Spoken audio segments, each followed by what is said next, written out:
மேக்ஸில்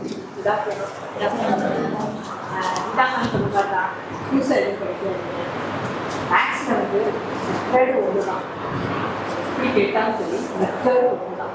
அதுலேருந்து நம்பர்ஸ் பெருசாக கேட்பாங்க, வேறு அப்படி ஒன்றும் கேட்க மாட்டாங்க. இன்னைக்கு குரூப் 2 எழுதுறவங்க தெரிஞ்சிருக்கும் மேக்ஸ் எப்படின்னு. நான் ஒரு 4-5 கொஸ்டின் தான் பார்த்தேன், மேக்ஸ் மட்டும் தான் பார்த்தேன். ஓகே, நல்லா தான் இருந்துச்சு. இதுலேயே இவ்வளோதான் கேட்கும்போது கண்டிப்பாக எஸ்ஆர்பிக்கு டிஆர்பிக்கு ஈஸியாக தான் கேட்பாங்க. நான் சொன்னதை மட்டும் படிங்க, அதுலேயே கரெக்டாக படிச்சுட்டே வாங்க. ப்ளஸ் கொஞ்சம் நம்பர் கொஞ்சம் பெருசாக போட்டுன்னா ப்ராக்டிஸ் பண்ணுங்க. ரொம்ப டீப்பாலாம் கேட்க மாட்டாங்க, பார்த்துக்கலாம். சரியா? அதே மாதிரி அது ஃபார்முலா கொஞ்சம் அல்ஜிப்ரால ஒரு 5-6 ஃபார்முலா, ஏரியா வேலைக்கு கொஞ்சம் ஃபார்முலா.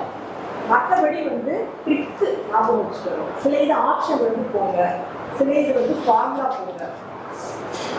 ஈஸியாக தான் இருக்கும், கவலைப்படாதீங்க. மேக்ஸை பொறுத்த வரைக்கும் 3-4 தடவை கொஸ்டினை ரீட் பண்ணுங்க.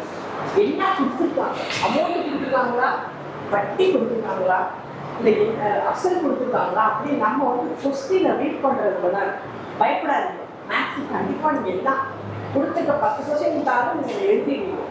ஏன்னா நான் வந்து கண்டுபிடிச்சி தான் கொடுத்துருக்கேன். நானாக மெட்டீரியல் தயார் பண்ணலை, புக்கிலேருந்து மெத்தேடு பார்த்து குரூப் 1, குரூப் 2, டிஆர்பி, எஸ்ஆர்பி, அப்புறம் சிசிபி ஒரு கொஸ்டின் எல்லாமே கலந்துலாம் பண்ணேன். அதனால் பயப்படாதீங்க, ஈஸியாக தான் வரும். All the best. ஆனால் 3-4 தடவை கொஸ்டினை கவனமாக ரீட் பண்ணுங்க. சரிங்களா? அவசரப்படாதீங்க, மேக்ஸ் எழுதும்போது மட்டும் அவசரப்படாதீங்க. அதுக்கு மட்டும் ஒரு 2 செகண்ட் எக்ஸ்ட்ரா கூட செலவு பண்ணிடுங்க. மற்றதை விட பார்த்து மேக்ஸ் மனப்பாடம் சப்ஜெக்ட். All the best. நல்லா பண்ணுங்க, ஈஸியாக தான்.